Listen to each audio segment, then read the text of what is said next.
Good morning students, welcome to online classes. Previous class में हमने स्वामी विवेकानंद पढ़ा। आज हम लोग हिंदी में मैथिली शरण गुप्त की लिखी कविता माँ कहे एक कहानी पढ़ेंगे। माँ कहे एक कहानी राष्ट्रकवि मैथिली शरण गुप्त की रची हुई कविता एक हृदय स्पर्शी कविता है। इसमें गौतम बुद्ध का पुत्र राहुल अपनी माँ यशोधरा से एक कहानी सुनाने की जिद कर रहा है। बालक माँ से जब कहानी सुनाने की जिद करता है तो माँ बालक से कहती हैं कि तूने क्या अपनी मुझे नानी समझ रखा है जो मैं तुझे कहानी सुनाऊं। आइए देखते हैं मैथिली शरण गुप्त द्वारा लिखी हुई कविता का पाठ परिचय। यह एक भावपूर्ण कविता है जिसके रचयिता मैथिली शरण गुप्त हैं। उन्होंने इस कविता को माँ बेटे के संवाद के रूप में प्रस्तुत किया है। यह कविता महात्मा बुद्ध के जीवन से संबंधित है। इसमें उनकी पत्नी यशोधरा अपने पुत्र राहुल को कथा सुना रही है। इस कथा में महात्मा बुद्ध द्वारा एक पक्षी का बचाव करने पर शिकारी के साथ विवाद हो जाता है तथा बात न्यायालय तक पहुंच जाती है। इतनी कहानी सुनकर माँ राहुल से प्रश्न करती है कि वह किसका पक्ष लेगा। आप जाने। आइए देखें अब इस कविता का भावार्थ। माँ का एक कहानी। बेटा समझ लिया क्या तूने मुझको अपनी नानी।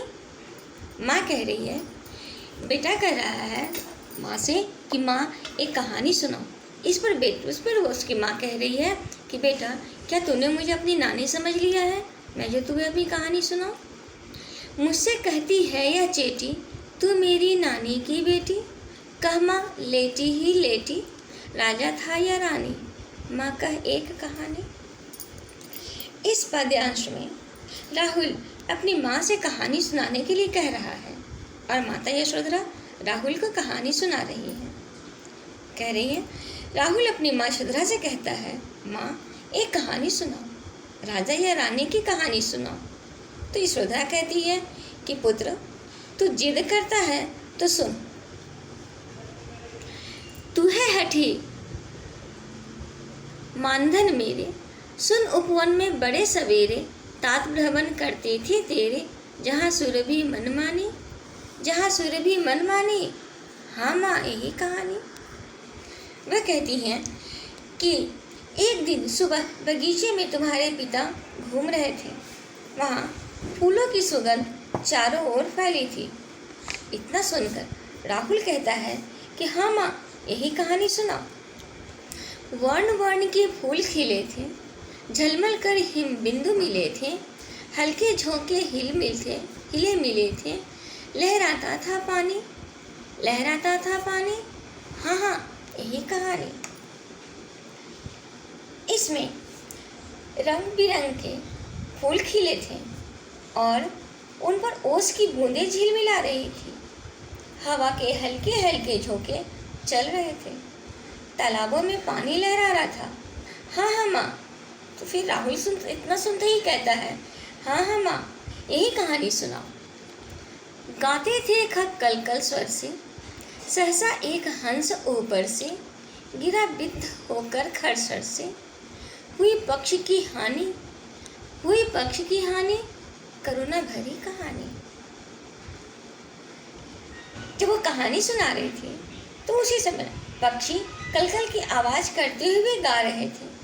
उसी समय अचानक नुकीले तीर से घायल होकर एक हंस नीचे गिरा। उसके पंख घायल हो गए थे। यह कहानी बहुत ही करुणा भरी है। धन्यवाद।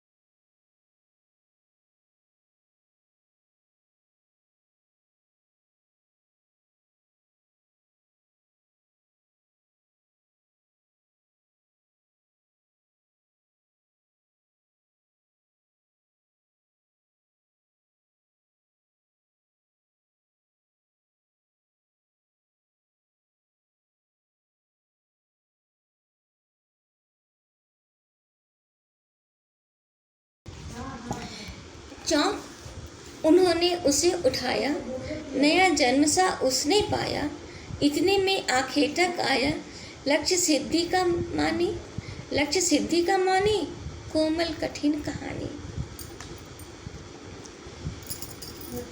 चौंक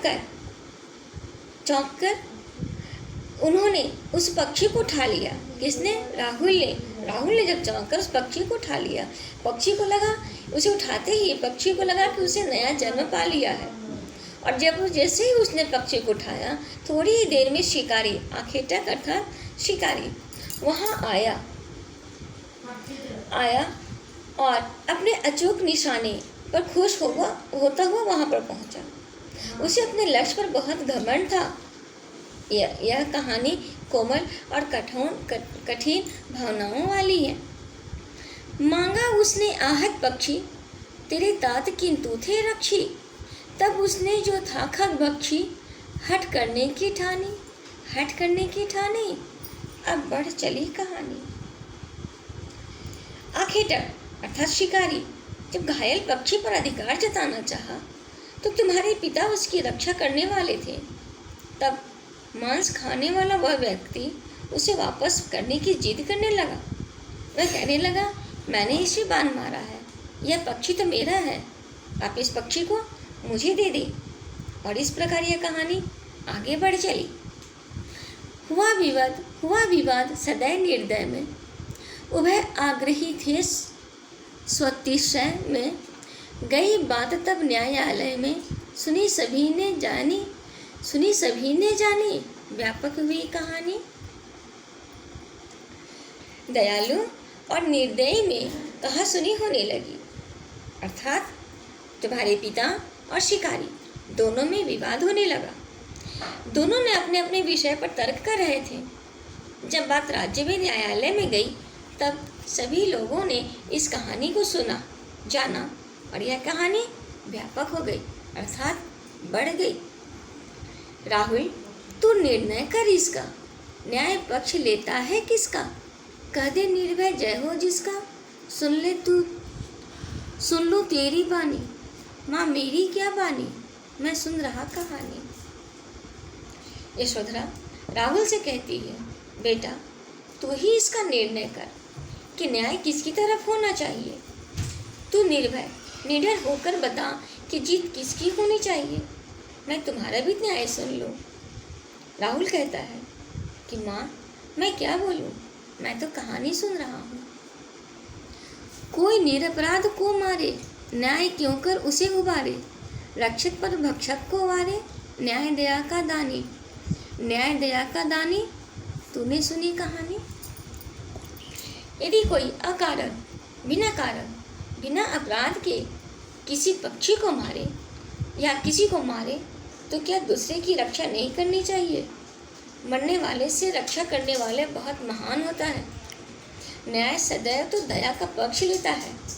इस पर माँ कहती है कि तुमने कहानी के मर्म को, कहानी के दया को ठीक समझा है। तूने सुनी कहानी, तो क्या तुमने कहानी सुन ली? धन्यवाद।